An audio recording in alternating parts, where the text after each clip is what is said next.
here from Building the Exocet. Today we're going to tear apart the rear end on the Miata.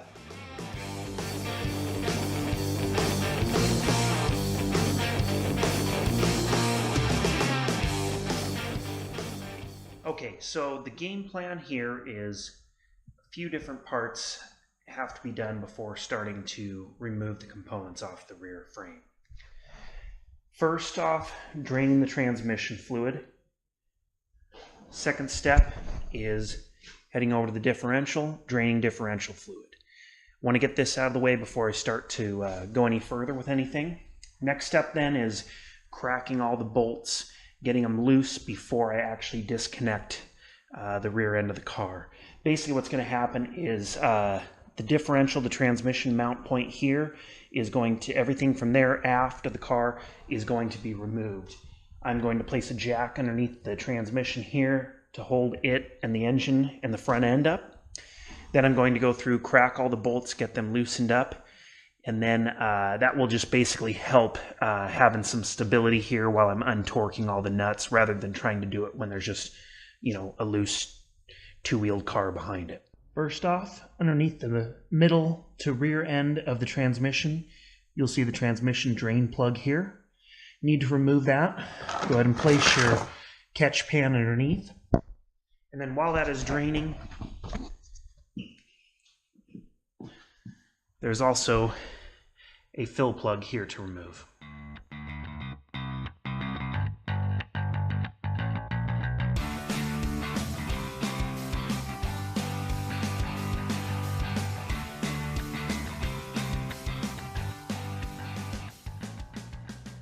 Tranny fluid, not quite a quart came out.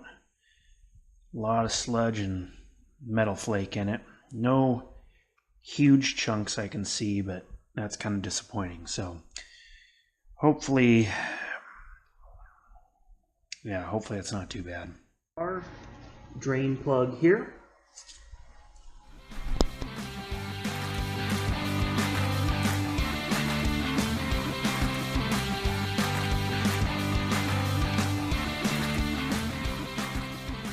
Okay, so now that I have one wheel off, I can show you the basic attachment points that you're going to need to crack the nuts loose on.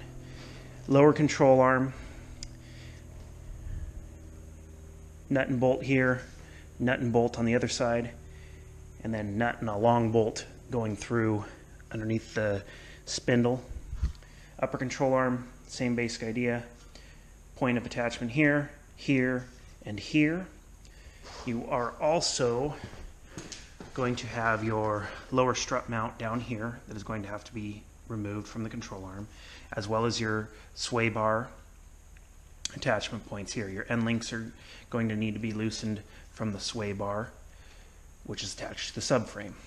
Also, underneath here, if you get down from underneath the car, you can see going up, there is the bolt that holds the bushing in for the differential mount.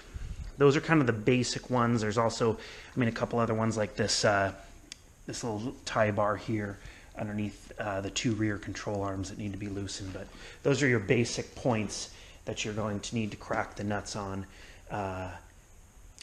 I'm suggesting before you go ahead and try to remove the pieces, the actual pieces apart and take everything apart. That way you can just get some better torque on them instead of doing them after one side's completely removed, or you've removed the drive line from the transmission.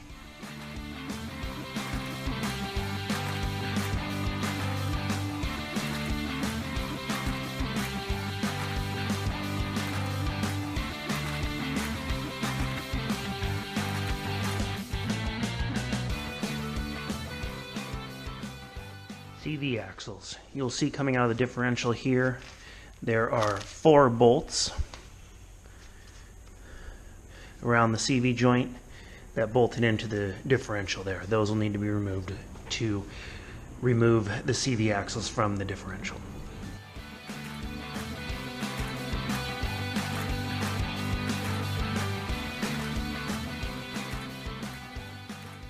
Here on the driveline, you'll see coming out of the differential here, there are 4 bolts mating the driveline to the front of the differential. These need to be removed so that the yoke can slip out of the differential. Now every bolt is loosened from the rear end of the car. Got the differential to driveline bolts loosened, CV axle bolts loosened on both sides. All, I guess it would be 3 lower control arm and 3 upper control arm bolts and nuts loosened, as well as sway bar end link bolts and nuts. Now it is time to turn to the power plant frame loosening. In the front, it looks like here, as you can see, these 2 nuts are welded into this brace piece here.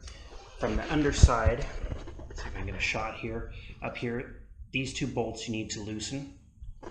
In the rear, you can see it appears to be a similar situation. The bolts tighten from underneath to loosen.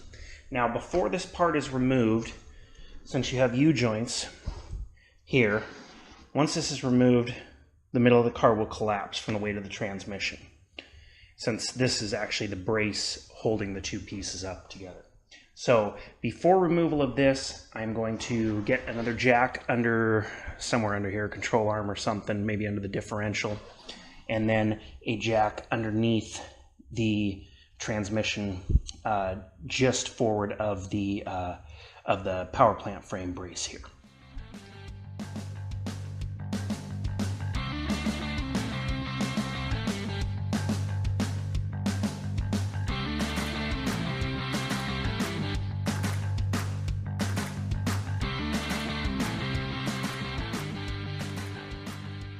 Okay, no more power plant frame. As you can see here, I got it completely removed from the car. Now, everything's been pretty easy except for I knew I was going to have issues with the front rear power plant frame bolts. So, hopefully this will make it a little easier. Let me set the camera down for everyone to understand.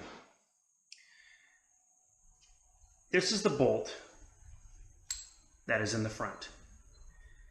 This washer here actually, let me move the camera a little bit, slides up in here. So that needs to be removed. Now there is also, that is this washer here slides up into that hole. Once you get that out, and you can see there's little bevels there, probably for being able to pry it out. So that sits like this. The other part, the top piece, is this. As you can see, it is put in the top here. And let me grab the camera. And actually slides right down in the top there.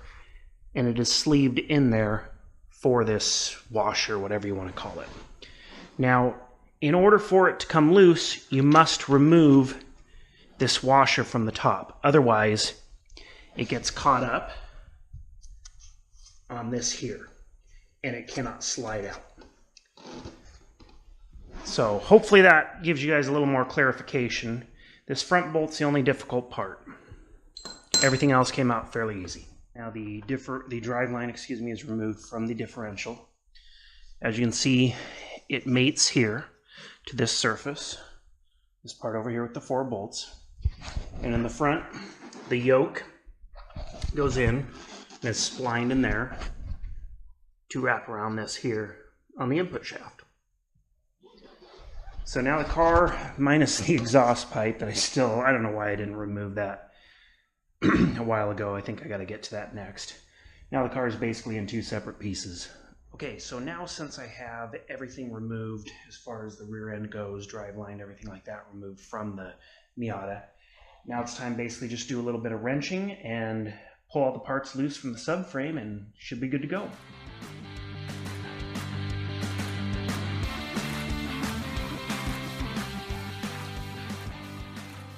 Okay, as you can see, I got the suspension and brakes completely removed from the subframe here. The only thing still attached to the subframe, well, besides this brake line, is the differential. So now, got the differential on the floor. It's heavy, not super heavy. I mean, easily manageable by one person, but now I'm going to need to rotate this part of the differential onto the floor so I can access the differential bolts underneath.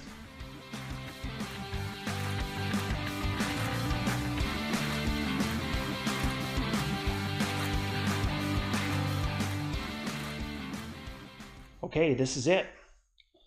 Miata's rear end completely disassembled. As you can see, I've kept all the bolts and nuts with their respective pieces, their control arms, and so forth. Screwed them back in just so I don't lose any. I don't have to inventory everything that way. I will be wrapping them all with tape and marking them. Very easy, 2 hours, maybe 2.5 tops to do all the work. Not a big deal at all. Even a do-it-yourself wannabe mechanic like myself had no problem with anything.